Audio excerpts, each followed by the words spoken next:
Hello, welcome to Lesson 6. This week you'll be reading the first half of Chapter 6 called Arguing a Position. You will finish reading the second half for Lesson 7.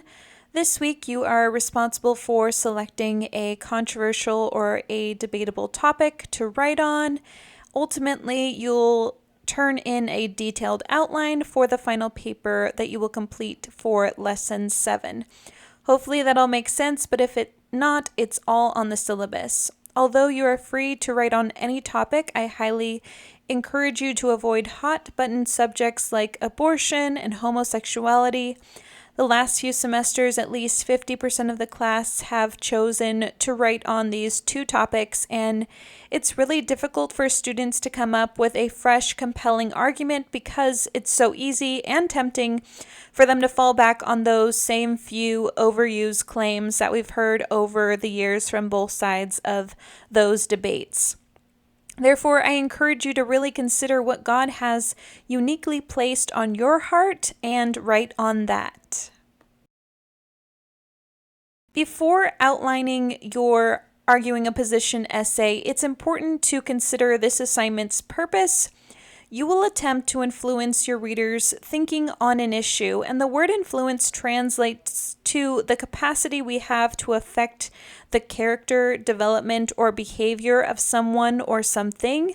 And this is a weighty responsibility that reminds me of Matthew chapter 5, where we Christians are called the light of the world. We are commanded to let our good deeds shine out for all to see so that everyone would praise our Heavenly Father. Obviously, the source of light in us is Jesus, and through him, every single one of our actions, even the writing of an outline, can be used to glorify him.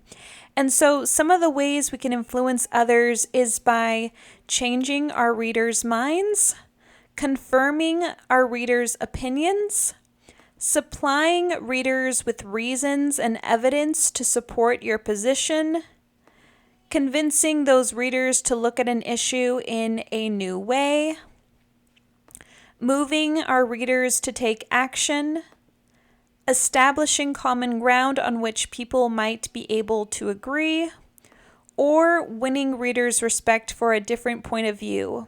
And as I've said, I encourage you to truly think about a topic that God has specifically placed on your heart. Where do you see a need in this specific moment in time? Remember that God has given each of us a voice, and what is miraculous is that we can use that voice to accomplish a wide variety of purposes. One of my favorite quotes from chapter 6 explains that a reasoned argument depends on giving reasons rather than raising voices. This may seem obvious, but it's a real skill. There are a lot of loud people in this world, and they may win arguments simply by inspiring fear in others, but this is not the type of strategy that we want to employ. Instead, we want to present our issue well. On page 266, the authors of your textbook, Alex Rod and Cooper, claim that, quote, controversial issues have no obvious right answer, no truth that everyone accepts, no single authority on which everyone relies, end quote. And don't we know that struggle as believers? Several of our convictions are radically different from those found in the world because we don't serve the same God. We must remember that according to 1 Corinthians 2:14, non-believers do not accept nor can they understand the things that come from the Spirit of God because those things are spiritually discerned. Another claim that is made in this chapter by Alex Rod and Cooper is that an issue is not arguable if opinions are based on belief, faith, or personal taste. One thing that I want to clarify is that our Christian faith is not solely built on trust, but it is also reliant on reason. Think about how Jesus told Thomas, reach your finger here and look at my hands, and reach your hand here and put it into my side. Do not be unbelieving, but believing. Certainly, there are times in our lives where we must choose to follow Christ almost blindly because our circumstances prevent us from seeing 10 feet in front of us. But the reason we can trust Christ during those dark times is because he has proven himself true to us. He has symbolically invited each and every one of us to inspect his hands and to touch his side at one point in our lives so that we can believe in him.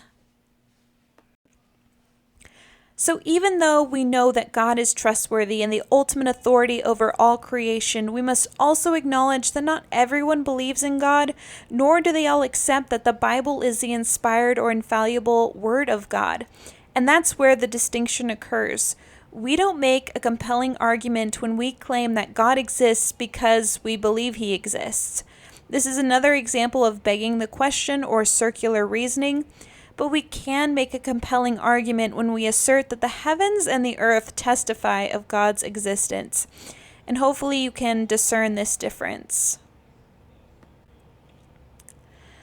When presenting your issue to your readers, another important thing to consider is whether or not your audience is familiar with your topic. If your issue is not as well known, you will first need to establish that the issue exists, and then you will need to convince your readers that it is an issue that they should care about.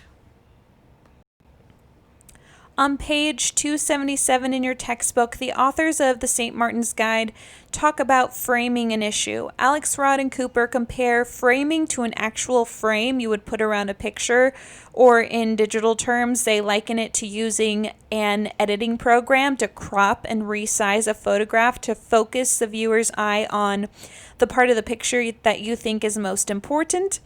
And it isn't unusual to feel overwhelmed or anxious about addressing an issue that is either controversial or debatable because we understand that our readers may be defensive or even combative when it comes to the topic that we want to write about. Therefore, framing helps us tackle that problem that seems too big to solve by forcing us to narrow our focus. When do we ever have the perfect solution to a problem? There are a lot of troubles in this world that are too great for any man-made quick fix. Often we are forced to tackle a small portion of a larger problem to really get things moving in the right direction, and that's what framing is all about.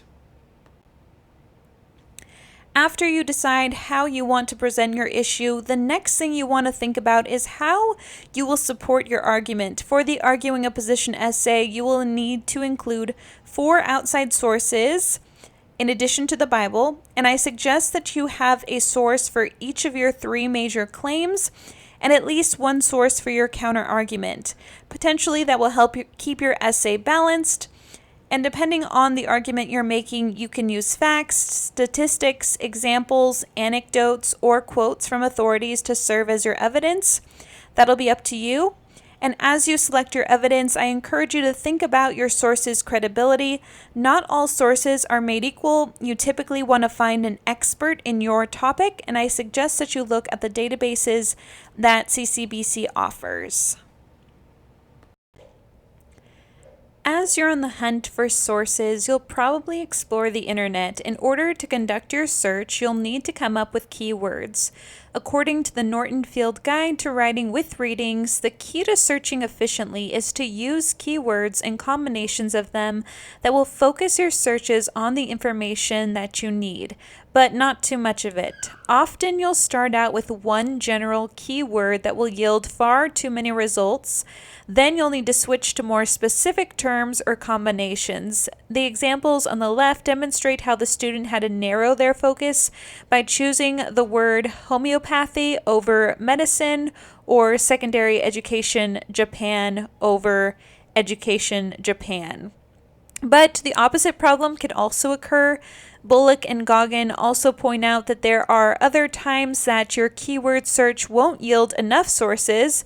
Then you'll need to do the opposite. You'll need to broaden your terms or combinations, such as education Japan over secondary education Japan or home remedy over folk medicine.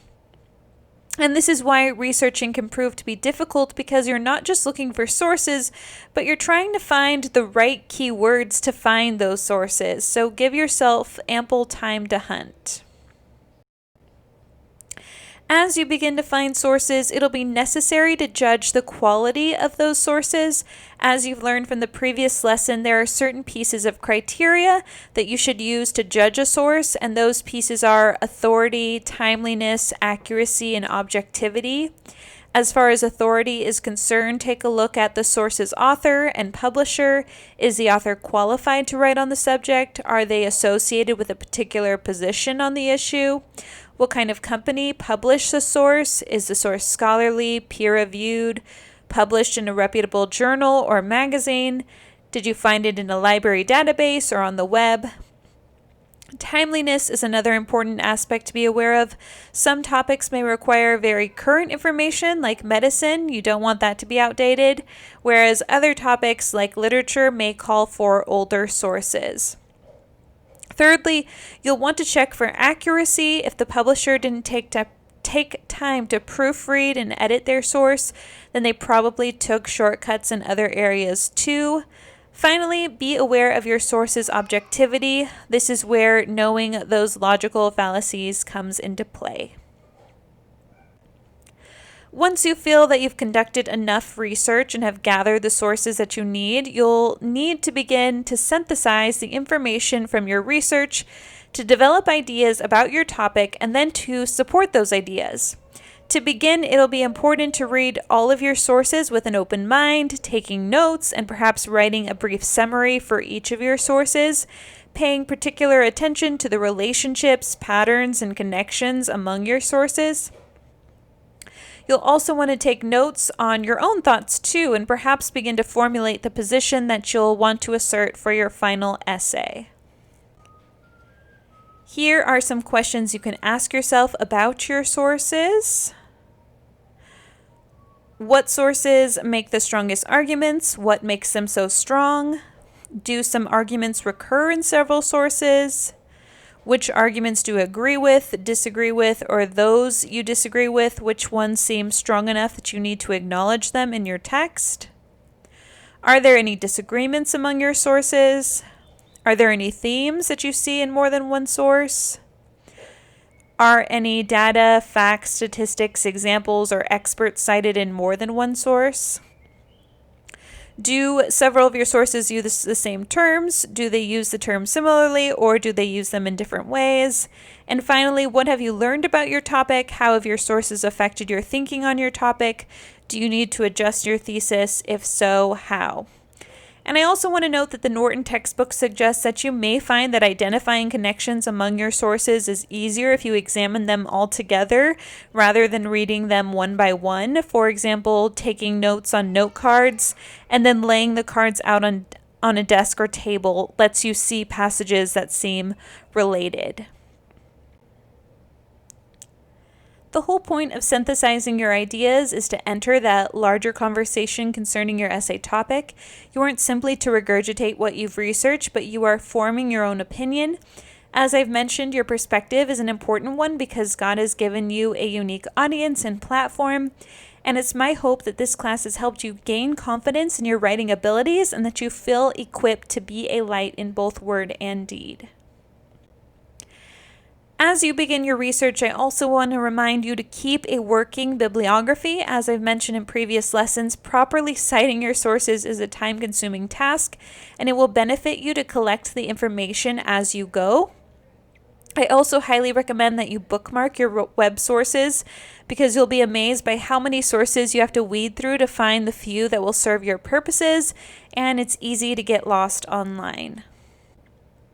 Since this is the first essay that you are required to cite outside sources, I just wanted to provide a visual of what your citations will look like. This image comes straight from the CCBC Style Guide, which is located on the Syllabus tab.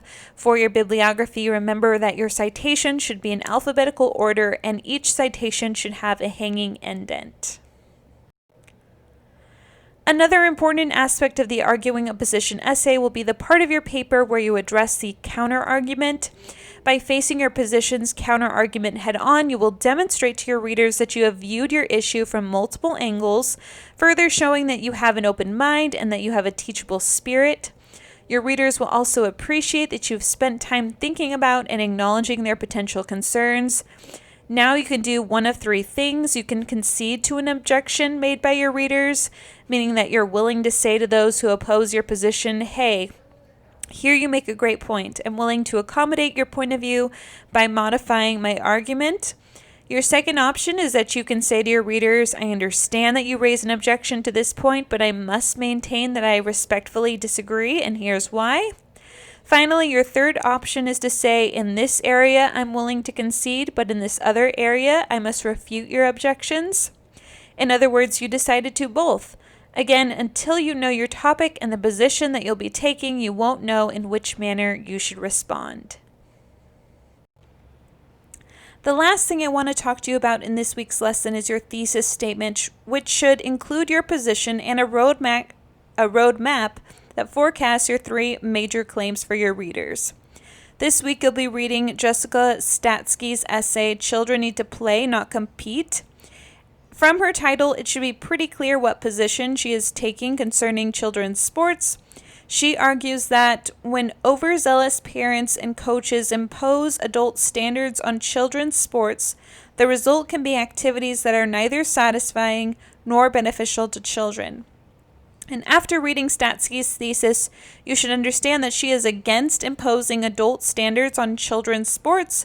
Furthermore, she also forecasts the reasons that she will use to support her argument. She intends to prove that competitive sports can be developmentally inappropriate for children.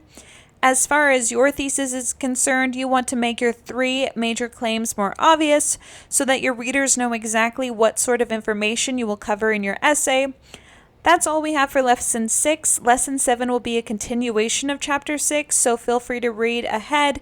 As always, if you have any questions or concerns about the information that I've covered, please contact me and have a great week writing.